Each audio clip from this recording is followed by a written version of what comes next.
Welcome to the deep dive. Today we're taking a really insightful look into excerpts from Talking About Jesus, the Beauty of Christ Alone.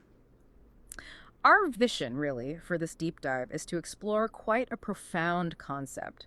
What does it actually mean to fix your entire being? All your attention, your desire on just one single ideal. This text offers a powerful lens, focusing this devotion specifically on Christ.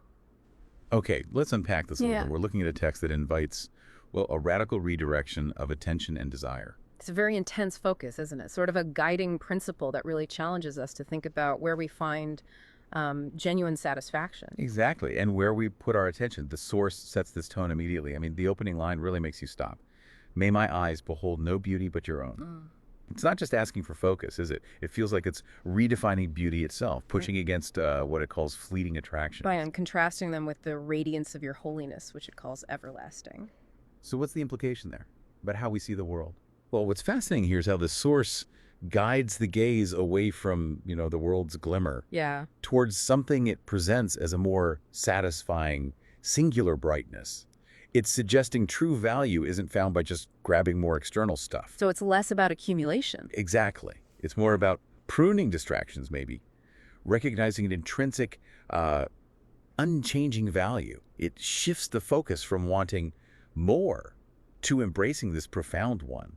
Sort of an anti-consumption idea for the soul, perhaps. That's interesting, and it doesn't just stop with sight, does it? It goes deeper to the heart. May my heart yearn for nothing but your love. And this love, wow, it's described in incredible terms. Yeah, constant and unchanging. Deeper than the oceans, higher than the heavens, and stronger than death.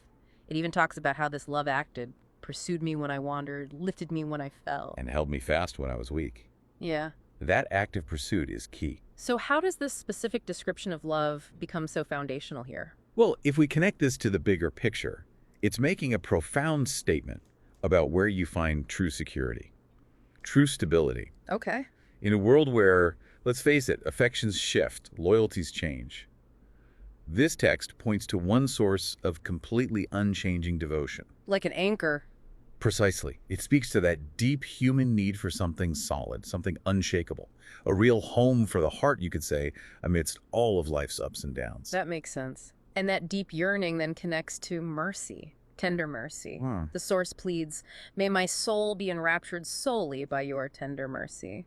And it emphasizes this isn't just, forgiveness. It restores, heals, and renews. Right. Taking away shame, covering in the righteousness of Christ. So that raises a big question for me. What does it mean for mercy to actually transform someone, to go beyond just a pardon and make one, as it says, yours forever? Yeah, that's a crucial distinction. It moves from maybe a transactional view of forgiveness, like wiping a slate clean, to something deeply transformative. How so? Well, the righteousness of Christ in this kind of context suggests more than just an erased debt.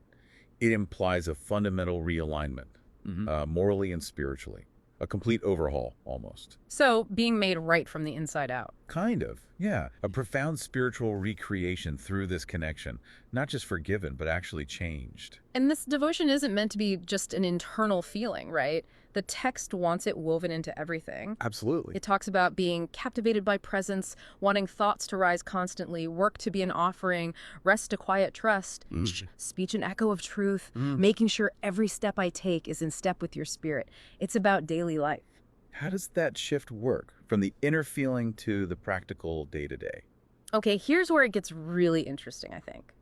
The source essentially tries to reorient your entire value system.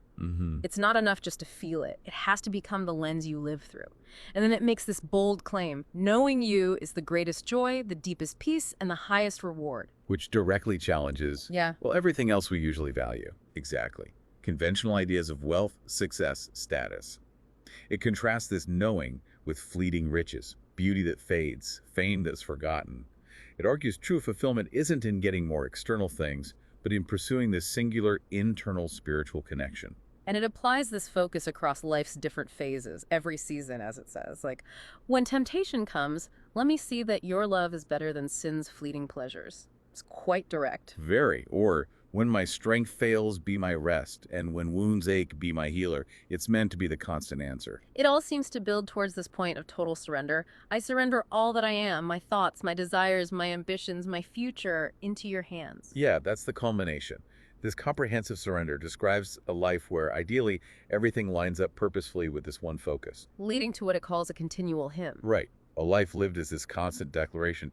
There is no beauty but Christ, no love but his love, no mercy but his mercy, and no joy but his presence.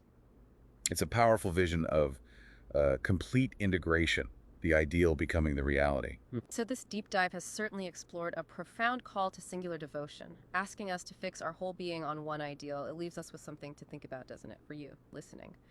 What are those central anchors, those foundational truths or ideals you aspire to organize your own thoughts, desires, actions around? And maybe more importantly, what would it really mean to surrender to them fully? This has been The Deep Dive.